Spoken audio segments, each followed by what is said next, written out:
Hi, everyone. Thanks for joining me today on the Divine Messages podcast. My name is Karina, and I am a psychic medium out of Calgary, Alberta. I've wanted to do an episode about this topic for a very long time. I've touched on it in a few other episodes, but never really dove deep into it until now. I have learned some very important lessons over the last little while, and one of them has been about angels in disguise. I know full well that angels exist, and I've experienced many miracles in my life, but I felt the need to share how those angels actually walk among us in this life, and how important it is for us to know that even in our darkest times, we have support. Many times in my life, I struggled to feel that anyone was watching over me. When you've had a full life of trauma, it is hard to believe that good exists. The reason that I felt this episode was so important is because I have too many incredible angel encounters that I know that I must share them. I am sure you have all heard of the stories of someone breaking down in their car on the side of the highway, and they were absolutely scared to death, and then all of a sudden, magically, a stranger appears to help them to fix the issue and get them on their way. There are actually so many stories of people who have had help appear in various situations, only to have that said helper disappear into thin air. Well, I have personally had many of those experiences in my life, and a couple I have shared in old episodes, but today I needed to share more. But I do want to go back and share a very important one that I talked about a few years ago on one of the episodes. The experience completely rocked my world. Let me take you back in time to approximately 15 years ago. I was going through so much at the time. It was honestly the lowest I have ever been in this life.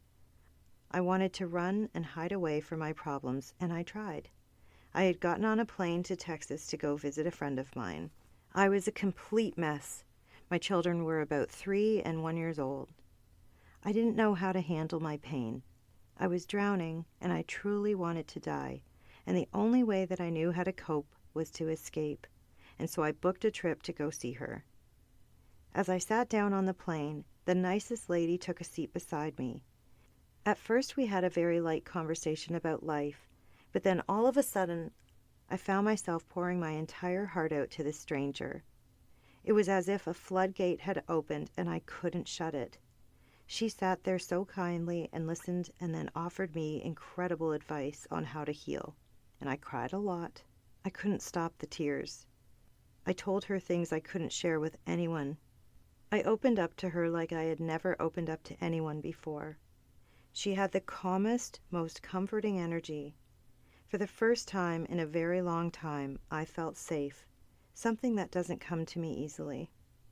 I felt like a pop bottle that had been shaken and everything was pouring out, and there was no way to stop it. Anyways, the flight finally landed, and as we were getting off, she went ahead of me.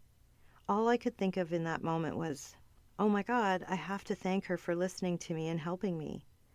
So I quickly exited the plane and ran after her. On the tarmac, I looked down. I noticed something on the ground. It was a small gold crucifix. I instinctively knew to pick it up. I knew that it was for me. And then I walked fast, really fast, so that I could catch up to her. I searched all around the baggage area, but she was gone. It was as if she vanished into thin air. It was in that moment that I knew that she was an angel in disguise. She was sent to me to let out all that I had bottled up and buried.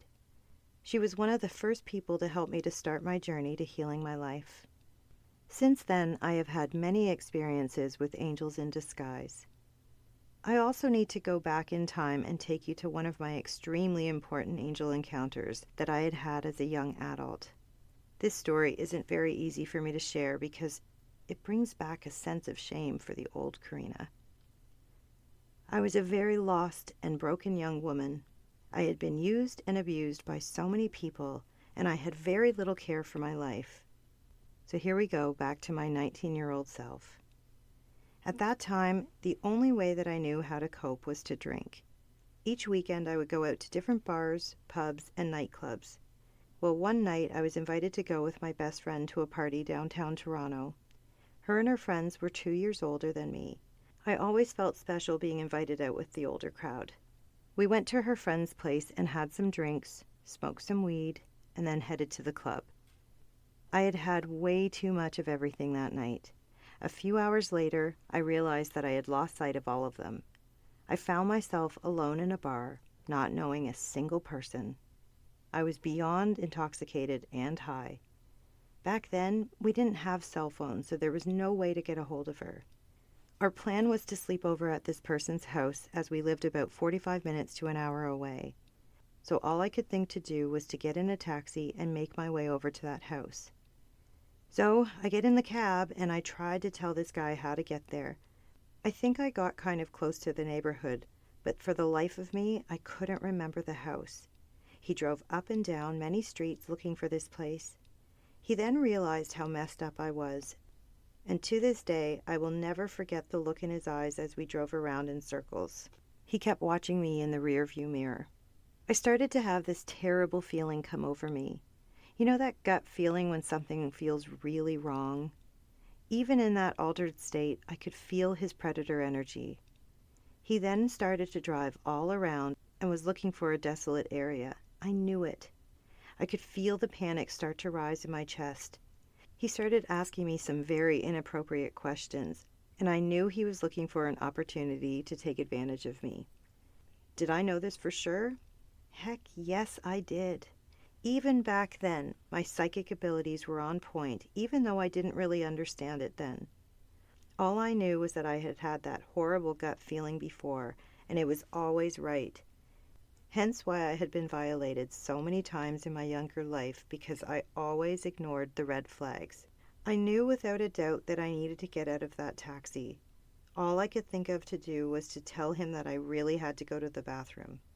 I begged him to stop at the 7-Eleven. At this point, it was about 2 a.m. He finally agreed to pull over, and I jumped out as fast as I could. I ran into the store, and I started to cry. I had no idea where I was. I had no idea how to get a hold of any of my friends. I was stuck. I didn't even know where I was downtown.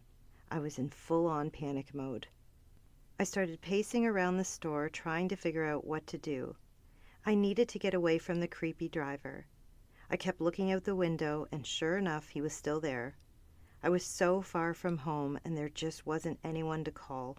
So I just stood there crying and shaking.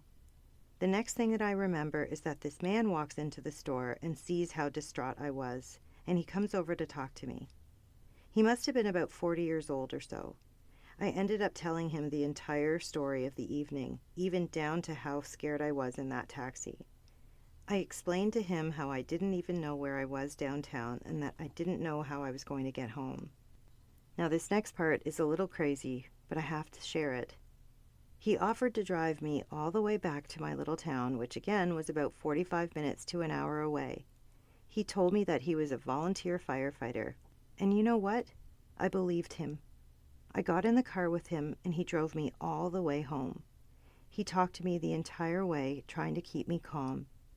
It had been a terrible night and I was so emotional, but he calmed me right down with his presence. I don't even know how to explain how I trusted him that night, but as I look back now, I know without a doubt in my mind that he was a true angel in disguise.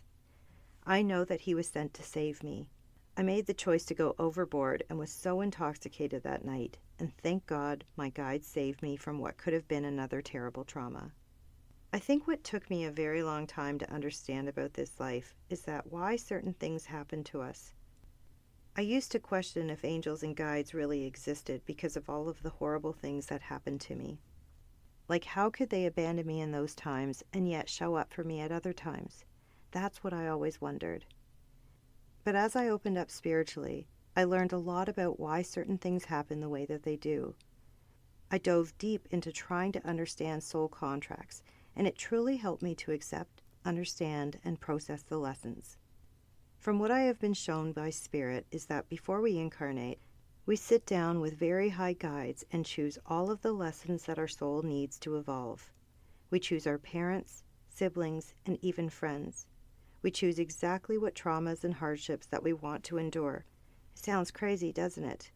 Why the heck would we choose to experience terrible traumas and pain? Well, it could be that we were once the person that inflicted those pains onto another. and our souls want it to come back and experience what it would feel like to have that pain inflicted on us. I know that I did terrible things to people in many past lives. I've seen and remembered them.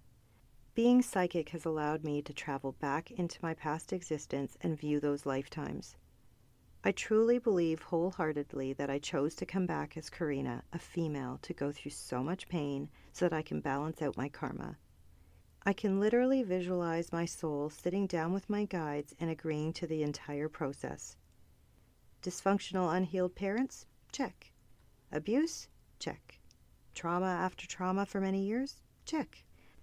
I joke about it a lot to my students and friends. I say, what the heck was I thinking to agree to this craziness? And I also say, please don't let me come back here again. Let me just be a guide from the other side next time. And so what I believe is that because of free will, we can sometimes veer off the path a little bit and something will happen where we need an angel in disguise to come and intervene. Now, at other times, that angel in disguise will appear to help you believe in something greater out there that exists. And also, there are times like this, for example. I'm sitting here sharing stories about them, and that can also be one of the reasons that they show up. They want everyone to know that divine intervention is real. Perhaps someone was about to choose a path that was not written in their contract. Well, that angel will need to intervene so that they put them back on their soul's path. Am I making sense with all of this? I know that not everyone will understand that these bad things that are happening are what you agreed to go through way before you even got here. Each and every hardship, pain, heartache, and trauma you absolutely chose. We even chose our exit plan. That means we chose the way in which we will die. And if it isn't our time to exit, that is another reason why an angel in disguise may appear. It truly is incredible that these angels exist. I have lost count of the miracles that I have not only witnessed, but experienced myself. One episode about them isn't even going to come close to what I could share. So I want to leave you all with this today. You may or may not believe in any of this, and I can completely respect that. I am only speaking from my perspective and experiences, but they have been too powerful and surreal that I couldn't not share. If you have an angel in disguise story and you would like to share, please feel free to DM me on my website or social media, and maybe you would be willing to be a guest on here. I love not only sharing my story, but everyone else's so that we can believe in something much greater than us. Thank you all so much for joining me today on the Divine Messages podcast. And if you would like to book a reading with me, I can be reached at www.divinemessages.ca or on Instagram at divinemessages333 or at the Divine Messages podcast. Please bear in mind that the perspectives and opinions represented in this podcast are based solely on the Divine Messages interpretations. We can in no way be held responsible for the actions of our followers.